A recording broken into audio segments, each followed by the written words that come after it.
نحمده ونصلي على رسوله الكريم اما بعد اعوذ بالله من الشيطان الرجيم بسم الله الرحمن الرحيم قد افلح من زكاها وقد خاب من دساها يا ايها الذين آمنوا اذكروا الله ذكرا كثيرا صدق اللہ العظیم۔ میرے بھائی دوستو، اللہ تعالیٰ نے انسان کے اندر اتنی صلاحیتیں پیدا فرمائی ہیں کہ انسان اللہ تعالیٰ کو ان آنکھوں سے دیکھے بغیر بھی اللہ تعالیٰ کی محبت اور معرفت حاصل کر سکتا ہے اور اس کی بندگی عبادت آسان طریقے سے کر سکتا ہے۔ اس کے لیے اللہ تعالیٰ نے ہمیں راستہ دکھایا ہے قرآن مقدس میں۔ اللہ فرماتے ہیں کہ مومنین جو تقوی والے ہیں وہ کونوا مع الصادقین، سچے لوگوں کے ساتھ بیٹھتے ہیں۔ جو تقوی والے لوگ ہیں، ایمان والے لوگ ہیں، وہ سچے لوگوں کے ساتھ بیٹھتے ہیں۔ تو پہلی چیز تو فرمائی کہ سچے لوگوں کے ساتھ بیٹھو، یعنی ان کا قول بھی، فعل بھی، ان کا عمل، ہر شے میں سچائی اور صدق جو ہے وہ اس کا نظر آتا ہو، سب کچھ مکمل۔ بھائی دوستو، سچائی ایک ایسی نعمت ہے کہ انسان کا قلب اس سے منور ہوتا ہے، اس سے روشن ہوتا ہے۔ میرے بھائی دوستو، تقوی انسان کے اندر جب پیدا ہوتا ہے تو یقیناً اس کا دل مصفا اور مطہر منور ہو جاتا ہے۔ اسی لیے میرے اللہ تعالیٰ نے فرمایا کہ قرآن مقدس میں علیکم الصیام کما کتب علی الذین من قبلکم لعلکم تتقون، کہ تم پر روزہ فرض کیا ہے جس طرح سے پچھلی قوموں پر روزہ فرض کیا تھا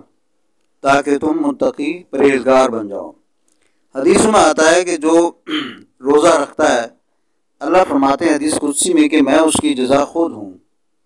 ایک دوسری حدیث میں آتا ہے کہ میں اس کی جزا خود دوں گا، یعنی ہر عمل کی جزا کا ایک مقدار ہے، 27 ہے، 28 ہے، 27 ہے، 49 ہے، 700 ہے، 500 ہے، ایک مقدار ہے کہ اتنے گناہ جو ہے اس کو، لیکن اس روزے کی جو جزا ہے اللہ تعالیٰ فرماتے ہیں کہ میں خود دوں گا، یعنی بے حساب دوں گا۔ میرے ہاں اس روزے کی جزا کے لیے کوئی پیمانہ نہیں ہے، میں خود اس کو دوں گا۔ اب یہ دونوں چیزیں اتنی بہترین ہیں، اتنی نعمت والی ہیں کہ دو چیزیں حاصل ہو رہی ہیں، ایک تقوی کی دولت حاصل ہو رہی ہے اور دوسرے اللہ تعالیٰ کی ذات اس انسان کو مل جاتے ہیں، اللہ تعالیٰ کی ذات انسان کو مل جاتے ہیں۔ تو اللہ تعالیٰ جس کو مل جائے اور اسے کیا چاہیے؟ اسی لیے بزرگان اولیاء کرام ہمارے نبی پاک صلی اللہ علیہ وسلم بھی کثرت سے روزے رکھتے تھے تاکہ ہمارا دل متقی ہو جائے، تقوی والا ہو جائے، پرہیزگار ہو جائے۔ اور جب انسان کا دل تقوی والا ہوتا ہے تو یہ مصفا ہوتا ہے، اور ایسے تقوی والا جو دل ہے جب اس پر اللہ کا ذکر ہوتا ہے تو وہ ذکر کا نور، اس کی شعائیں وہ اس دل کے اندر جذب ہوتی ہیں، اس دل میں جذب ہوتی ہیں، اور جب جذب ہوتی ہیں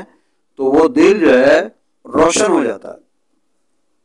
چونکہ جیسے کمرے کے اندر آپ جو ہے سفیدی کر دیں اور بلب جلائیں تو ایک دم کمرہ روشن ہو جاتا ہے، اگر سفیدی نہ ہو تو بلب آپ جلائیں گے وہ کمرہ روشن نہیں ہوگا۔ اسی طرح سے تقوی کے نور سے ہم گویا کہ اپنے قلب کو سفیدی کوٹ کر کے صاف کر لیتے ہیں، لیکن جب اللہ کے ذکر کا نور اس میں چمکتا ہے تو وہ دل روشن ہو جاتا ہے، اور جب وہ روشن ہوتا ہے تو اللہ تعالیٰ کی رحمت کی نظر اس قلب پر پڑتی ہے۔ اللہ تعالیٰ کی رحمت کی نظر اس قلب پر پڑتی ہے۔ اور اسی طرح سے جب وہ مسلسل کسی بزرگ کسی اللہ والے کی صحبت میں بیٹھ کر ان سے ذکر پوچھتا ہے، وہ ذکر بتاتے ہیں، تو اس ذکر کی نسبت سے اس کے اندر اور مزید جو ہے نکھار آ جاتا ہے، کیونکہ وہ تعلق جوڑ دیتے ہیں نبی پاک صلی اللہ علیہ وسلم کی ذات تک۔ کیونکہ مشائخ کرام سے جو بھی انسان تعلق جوڑتا ہے تو وہ ایک اپنے شیخ سے ہی نہیں جوڑتا، بلکہ وہ اپنے شیخ پھر اپنے شیخ، اس طرح سے یہ سلسلہ نبی پاک علیہ السلام کی ذات تک یہ سلسلہ روحانی سلسلہ جڑ جاتا ہے، اور پھر گویا کہ مین گرڈ سے انسان کا کنیکشن جڑ جاتا ہے، اور ہمہ وقت پھر اللہ تعالیٰ کی ذات سے بھی نور اس کے دل کو آ رہا ہوتا ہے، اور نبی علیہ السلام کی ذات اقدس سے بھی وہ نور اس کے دل میں آ رہا ہوتا ہے۔ لہذا انسان کو اس ذکر کی بدولت، اس تقوی کی بدولت اللہ تعالیٰ بھی مل جاتے ہیں، اللہ کے رسول کی صلی اللہ علیہ وسلم کی محبت بھی مل جاتی ہے۔ تو بھائی دوستو، تھوڑی سی فکر کی ضرورت ہے، جتنی ہم فکر کریں گے انشاءاللہ عمل وجود میں آئے گا، اور جتنی ہم کسی بھی عمل کے لیے بے فکری ہمارے اندر پیدا ہوگی تو وہ عمل وجود میں نہیں آئے گا۔ تو اس کے لیے کہ ہم تقوی کا نور ہمارے اندر پیدا ہو جائے اور اللہ تعالیٰ کی محبت اور اس کا جو معرفت ہے وہ بھی حاصل ہو جائے، تو اس کے لیے ہمیں تھوڑی سی محنت کرنی پڑے گی کہ اپنے دل کو مصفا کرنا پڑے گا، اس کو نورانی کرنا پڑے گا، تب ہی اللہ تعالیٰ کا جو عرش عظیم پر جو تجلیات پڑ رہی ہیں وہ انسان کے قلب پر پڑیں گی۔ کیونکہ جب یہ اس کا بلب روشن ہو جائے گا اللہ کی یاد سے، تو وہ دل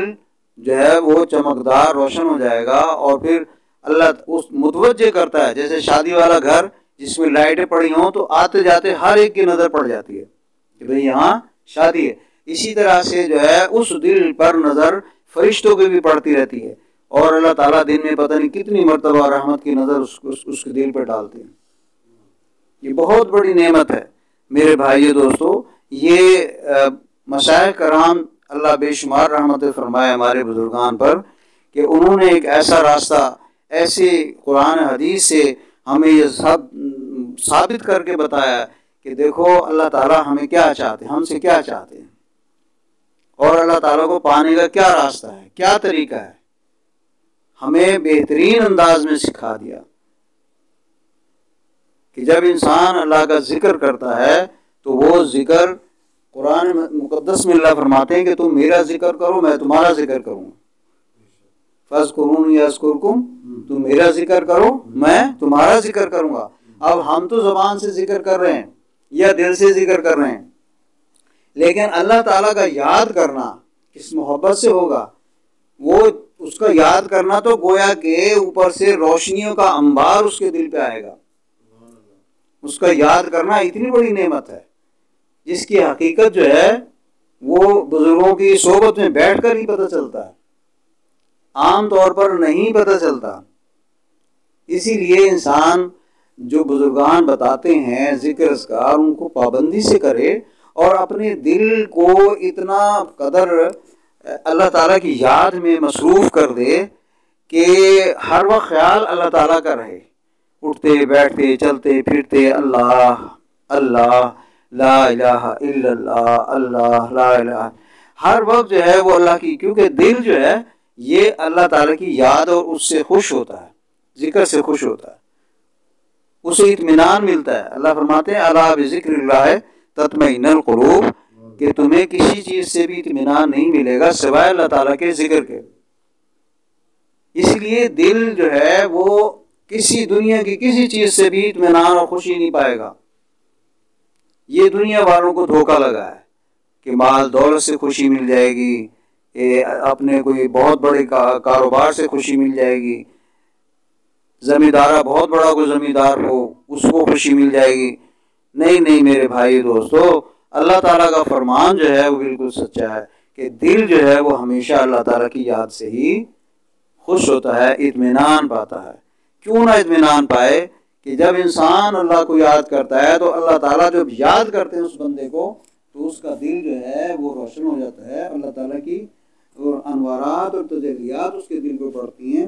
تو وہ اس دل کو تو چاہیے ہی ہے، اس کی تو غذا ہی ہے، انسان کے قلب کی اور روح کی غذا کیا ہے؟ یہ اللہ کا ذکر ہے، اللہ کا